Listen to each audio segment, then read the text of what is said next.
നിർമ്മാണം ഭാവിയിൽ 6000 മീറ്റർ ആഴം കൈവരിക്കാനും മനുഷ്യനെ വഹിക്കാനും ലക്ഷ്യമിടുന്നുണ്ട്.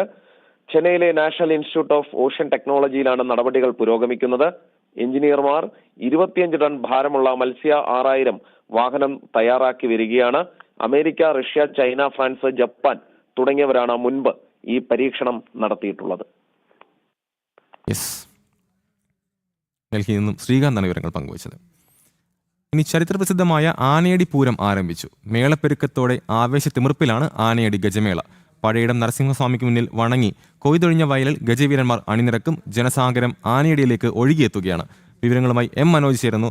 മനോജ്, നമുക്കറിയാം ചരിത്രപ്രസിദ്ധമായ ആനയടി പൂരം ആവേശത്തിമിർപ്പിലാണ് ആനയടി ഗജമേള നടക്കുന്നത്. പഴയിടം നരസിംഹസ്വാമിക്ക് മുന്നിൽ വണങ്ങി കൊയ്തൊഴിഞ്ഞ വയലിൽ ഗജവീരന്മാർ അണിനിരക്കുന്ന കാഴ്ച. ജനസാഗരം ആനയടിയിലേക്ക് ഒഴുകിയെത്തുമെന്ന് നമുക്കറിയാം. നമ്മൾ ദൃശ്യങ്ങളിൽ കാണാം.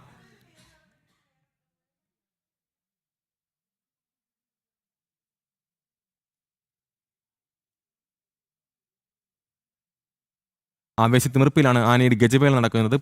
പഴയിടം നരസിംഹസ്വാമിക്ക് മുന്നിൽ വണങ്ങി കൊയ്തൊഴിഞ്ഞ വയലിലാണ് ഗജവീരന്മാർ അണിനിരക്കുന്നത്. ജനസാഗരമാണ് ആനയടിയിലേക്ക് ഒഴുകിയെത്തുന്നത്.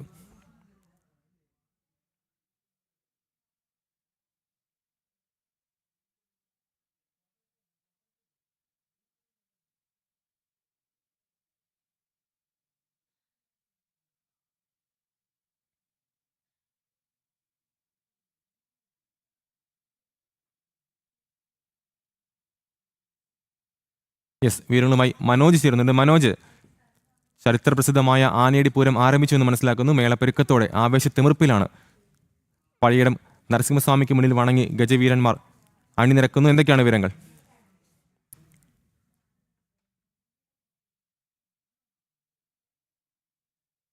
ഈ ആനയടി പൂരം ആരംഭിച്ചു കഴിഞ്ഞു എന്ന് വേണം പറയാൻ. നമുക്കിപ്പോൾ ദൃശ്യങ്ങളിലൂടെ കാണാൻ സാധിക്കും. അതായത് ഈ വയലിൽ ആനകൾ അങ്ങനെ ഓരോന്നായി വരിവരിയായി നിൽക്കുന്നു. എന്തായാലും ഈ ആനയടി പൂരത്തെ സംബന്ധിച്ചിടത്തോളം ഏറ്റവും ചരിത്ര പ്രാധാന്യമായിട്ടുള്ള ഒരു ഉത്സവം കൂടിയാണ് ഈ ആനയടി മഹോത്സവം. ആനയടി നരസിംഹ സ്വാമി ക്ഷേത്രത്തിലാണ് ഈ ഉത്സവം നടക്കുന്നത്. എന്തായാലും ഇപ്പോൾ നമുക്ക് ദൃശ്യങ്ങളിൽ കാണുന്നത് പോലെ തന്നെ കുറച്ച് ആനകൾ ഇപ്പോൾ തന്നെ എത്തിയിട്ടുണ്ട്.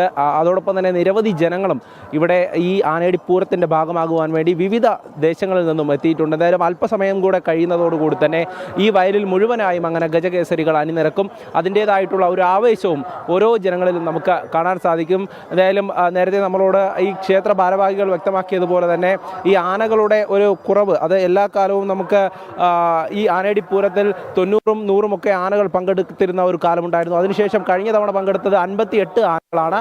ഇത്തവണ പങ്കെടുക്കുന്നത് 40ലധികം ആനകളാണ്. ഓരോ കാലവും ആനകൾ അങ്ങനെ കുറഞ്ഞുകൊണ്ടിരിക്കുകയാണെന്നുള്ള ഒരു പരാതിയൊക്കെ അവർ പറഞ്ഞിരുന്നുവെങ്കിലും ഇപ്പോൾ നമുക്ക് കാണാൻ സാധിക്കും ഓരോ ആനകളും അങ്ങനെ ഈ വയലിലേക്ക് ഇറങ്ങി വരുമ്പോൾ, അതായത് നരസിംഹസ്വാമിയെ പ്രദക്ഷിണം ചെയ്തുകൊണ്ട് ഈ വയലിലേക്ക് ഇറങ്ങി വരുമ്പോൾ അതിനെ കാണാനായും ആ പൂരത്തിൻ്റെ ഭാഗമാകുവാൻ വേണ്ടിയും നിരവധി ആളുകൾ അങ്ങനെ തന്നെ തടിച്ചുകൂടി നിൽക്കുന്നുണ്ട്. ഈ ഒരു വയലിൽ, അതായത് ഈ കൊയ്ത്തൊഴിഞ്ഞ വയലിലാണ് ആനയടി പൂരം നടക്കുന്നത്. ഓരോ ആനകളും അങ്ങനെ തിടമ്പേറ്റി ഈ വയലിലേക്ക്, അതായത് നരസിംഹസ്വാമി ക്ഷേത്രത്തിന് മുന്നിലേക്ക് എത്തി അതിനുശേഷമാണ് ഈ വയലിലേക്ക് എത്തുന്നത്.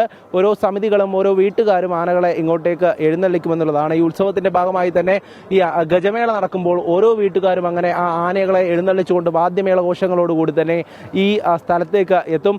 ഇപ്പോൾ ഈ പൂരം നടക്കുന്ന സ്ഥലത്താണ് അങ്ങനെ ആളുകൾ എത്തിക്കൊണ്ടിരിക്കുകയാണ്. ഓരോ ഭാഗത്തു നിന്നുമുള്ള ആളുകൾ ഈ പൂരത്തിന്റെ ഭാഗമാകുവാൻ വേണ്ടി ഇവിടേക്ക് എത്തുകയാണ്. അതിന്റെ ഒരു ആവേശം നമുക്ക് ആദ്യഘട്ടത്തിൽ തന്നെ മനസ്സിലാക്കാൻ സാധിക്കും. ഓരോ ആനകളും അങ്ങനെ എഴുന്നള്ളി എത്തുമ്പോൾ ആ ആനകളെ വരവേൽക്കുന്നത് ആർപ്പുവിളികളോടെയാണ്. ഇവിടെ എത്തുന്ന ഓരോ മനുഷ്യരും അങ്ങനെ ആർപ്പുവിളികളോടുകൂടി ആ ഗജവീരന്മാരെ വരവേൽക്കുന്ന ദൃശ്യങ്ങളാണ് നമ്മൾ കണ്ടത്. ഇനി ഉള്ള സമയം, അതായത് ഇനി ഓരോ ആനകളായി അങ്ങനെ ഓരോ ദേശത്തു നിന്നും വന്നുകൊണ്ടേ ഇരിക്കുകയാണ്. അതിന്റെ കൂടെ തന്നെ വാദ്യം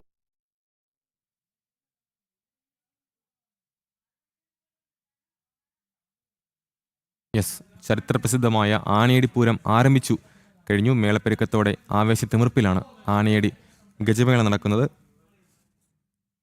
പഴയിടം നരസിംഹസ്വാമിക്ക് മുന്നിൽ വണങ്ങി കൊയ്തൊഴിഞ്ഞ വയലിൽ ഗജവീരന്മാർ അണിനിരക്കുന്ന കാഴ്ച. ജനസാഗരമാണ് ആനയടി ഗജമേളയ്ക്കായി, ആനയടി പൂരം കാണാനായി ഒഴുകിയെത്തുന്നത്. വിവരങ്ങൾ നൽകുകയായിരുന്നു എം മനോജ്. തിരുവനന്തപുരം കിളിമാനൂരിൽ ദമ്പതികളുടെ മരണത്തിനിടയാക്കിയ വാഹനാപകടത്തിൽ പ്രതിഷേധം. കിളിമാനൂർ പോലീസ് സ്റ്റേഷന് മുന്നിൽ മൃതദേഹം വെച്ച് പ്രതിഷേധിക്കുകയാണ്. കുന്നുമ്മൽ സ്വദേശി രഞ്ജിത്തിന്റെ മൃതദേഹവുമായാണ് പ്രതിഷേധം. യഥാർത്ഥ പ്രതികളെ രക്ഷിക്കാൻ ശ്രമം നടക്കുന്നെന്ന് ആരോപിച്ചാണ് പ്രതിഷേധം. വിവരങ്ങൾ നൽകാൻ പ്രശാന്ത് ഉണ്ട്. പ്രശാന്ത്, തിരുവനന്തപുരം കിളിമാനൂരിലെ ദമ്പതികളുടെ മരണത്തിനിടയാക്കിയ വാഹനാപകടത്തിൽ പ്രതിഷേധം കനക്കുന്നുവെന്ന് മനസ്സിലാക്കുന്നു. എന്തൊക്കെയാണ് വിവരങ്ങൾ?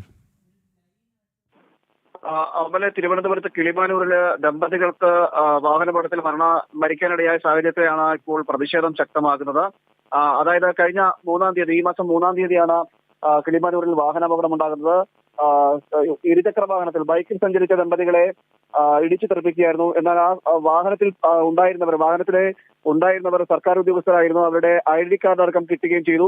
എന്നാൽ പ്രതി ചേർക്കപ്പെട്ടപ്പോൾ ID കാർഡ്, അതായത് ഈ സർക്കാർ ഉദ്യോഗസ്ഥരെ മാറ്റി മറ്റാരെയോ FIR രജിസ്റ്റർ ചെയ്തു എന്നതടക്കമുള്ള കാര്യങ്ങൾ പറഞ്ഞുകൊണ്ടാണ് ഇപ്പോൾ മൃതദേഹം വെച്ച് പ്രതിഷേധിക്കുന്നത്. അതായത് കിളിമാനൂരിൽ മരണപ്പെട്ട രഞ്ജിത്തിന്റെ മൃതദേഹം വെച്ചുകൊണ്ടാണ് ഇപ്പോൾ പ്രതിഷേധിക്കുന്നത്. രഞ്ജിത്ത് ഇന്നാണ് മരിച്ചത്. കഴിഞ്ഞ ജനുവരി 3-ാം തീയതി അപകടം നടന്നു. 7-ാം തീയതി രഞ്ജിത്തിന്റെ ഭാര്യ മരിക്കുകയും ചെയ്തു. തുടർന്ന് രഞ്ജിത്ത് ഗുരുതരാവസ്ഥയിൽ കിടക്കുകയായിരുന്നു. മരണത്തിൽ ദുരൂഹതയുണ്ടെന്നടക്കം ആരോപിച്ചുകൊണ്ട് തന്നെ പരാതിയടക്കം നൽകിയിരുന്നു. എന്നാൽ പ്രതി ചേർക്കപ്പെട്ടവരിൽ സർക്കാർ ഉദ്യോഗസ്ഥരെ മാറ്റിക്കൊണ്ട് മറ്റാരുടെയൊക്കെ പേരുകൾ എഴുതി ചേർത്തുകൊണ്ട് സർക്കാർ ഉദ്യോഗസ്ഥരെ രക്ഷിക്കാൻ ശ്രമിക്കുന്നു എന്നതടക്കമുള്ള കാര്യങ്ങൾ ആരോപിച്ചുകൊണ്ടാണ് ബന്ധുക്കൾ മൃതദേഹം വെച്ചുകൊണ്ട് പ്രതിഷേധിക്കുന്നത്. ശക്തമായ പ്രതിഷേധമാണ്. ഇക്കാര്യത്തിൽ കുറ്റക്കാർക്കെതിരെ നടപടിയെടുക്കണം. അതോടൊപ്പം തന്നെ പോലീസ് ഉദ്യോഗസ്ഥരുടെ പെരുമാറ്റത്തിലും ഇത്തരം ഈ രീതിയിൽ പോലീസ് ഉദ്യോഗസ്ഥരുടെ ഭാഗത്തും അനാസ്ഥയുണ്ടായിരിക്കുന്നു. ഇത്തരത്തിൽ ഈ കുറ്റക്കാരെ സംരക്ഷിക്കാൻ പോലീസും ശ്രമിച്ചു എന്നതടക്കമുള്ള കാര്യങ്ങൾ ആരോപിച്ചുകൊണ്ടായിരുന്നു പ്രതിഷേധം കനത്തതോടെ പോലീസും പ്രതിരോധിച്ചു. അങ്ങനെ പോലീസും ഈ ബന്ധുക്കളും തമ്മിൽ, മരണപ്പെട്ട രഞ്ജിത്തിന്റെ ബന്ധുക്കളും തമ്മിൽ ചെറിയ തോതിൽ വാക്കേറ്റവും ഉന്തും ഉണ്ടാകുന്ന ഒരു സാഹചര്യമൊക്കെ ഉണ്ടായി. എന്തായാലും ഇപ്പോൾ പ്രതിഷേധം അവിടെ നിന്നും പ്രതിഷേധത്തിന്